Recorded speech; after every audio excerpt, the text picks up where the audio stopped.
ان گاڑیوں والوں نے یہ ماشاءاللہ دودھ پیتے بچوں نے یا ماشاءاللہ بڑھے بچے نے ہمیں 50 سال کے بعد وہ ٹیکنالوجی دی ہے جو دنیا میں اویلیبل ہے. عمر تو اس کی ہو گئی ہے بڑے ہونے کی، لیکن یہ بڑا ہونے کے لیے یہ انڈسٹری تیار نہیں ہے، یعنی کہ بگڑا ہوا بچہ ہے. جاپانی لوگ اپنی تو گاڑیاں بہت اچھی بنا رہے ہیں، ہمارے پاس تو یہی دکینوسی گاڑی دے رہے ہیں. آج تک ہم کوئی ہائی ٹیک پارٹس پاکستان میں نہیں بناتے، بلکہ وہی شیٹ میٹل مولڈنگز وغیرہ بناتے ہیں. وہ انڈسٹری کہتی ہے کہ ہمیں بچاؤ تو وہ کہتے ہیں ہمیں پروٹیکشن دو. پروٹیکشن آپ نے دینی ہے بائی کلنگ کمپٹیشن. باہر سے کوئی گاڑی نہ آنے دو، پرانی بھی ہے تو وہ بھی خراب ہے، نئی ہے تو وہ بھی خراب ہے، ہمیں بنانے دو، ہم ہی دیں گے. بہت ملکوں نے یہ اگریمنٹ سائن کیے پر وہ ساری ایکسپورٹ کرتے ہیں. پاکستان ایک واحد ملک ہے جو ایکسپورٹ ہی نہیں کر رہا. کیا وجہ ہے عثمان صاحب؟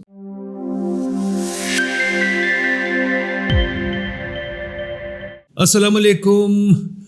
PID کے واپس آ رہا ہے آپ کے پاس، آپ کو اکانومی معیشت کی باتیں آپ کے پاس لے کے.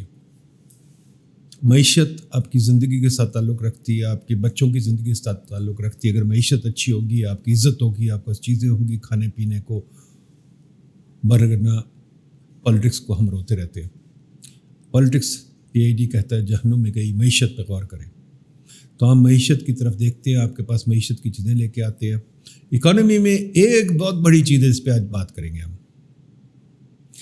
ہم 50 سال سے گاڑیاں بنانے کی کوشش کر رہے ہیں، بلکہ شاید 75 سال سے گاڑیاں بنانے کی کوشش کر رہے ہیں. ہم نے گاڑیوں کا ایک نظام بنایا ہوا ہے جس کو ہم کہتے ہیں انفنٹ انڈسٹری. انفنٹ انڈسٹری کا مطلب یہ ہے کہ کیا اردو میں انفنٹ کو کچھ کہتے ہیں؟ کوئی ہوگا اردو میں لفظ؟ نومولود. ہاں، نوزائیدہ، نومولود، یہ باتیں کہہ رہے ہیں، مجھے کوئی نہیں پتا. یعنی کہ دودھ پیتا بچہ ہے، یہ بہتر ہے، دودھ پیتا بچہ ہے یہ انڈسٹری. کیوں جی؟ عثمان قادر صاحب میرے پاس ہیں. عثمان قادر صاحب ہمارے سینئر اکانومسٹ ہیں. میرے ساتھ شاف صاحب بھی ہیں. شاف صاحب بھی ہمارے بڑے ماہ نور اکانومسٹ ہیں. ان دونوں سے پوچھتے ہیں، یہ دونوں اس ایریا پہ کام کرتے رہے. عثمان صاحب، یہ کیا ہوتا ہے؟ دودھ پیتا بچہ کیوں ہے یہ انفنٹ انڈسٹری؟ اور 75 سال کا کوئی دودھ پیتا بچہ ہوتا ہے؟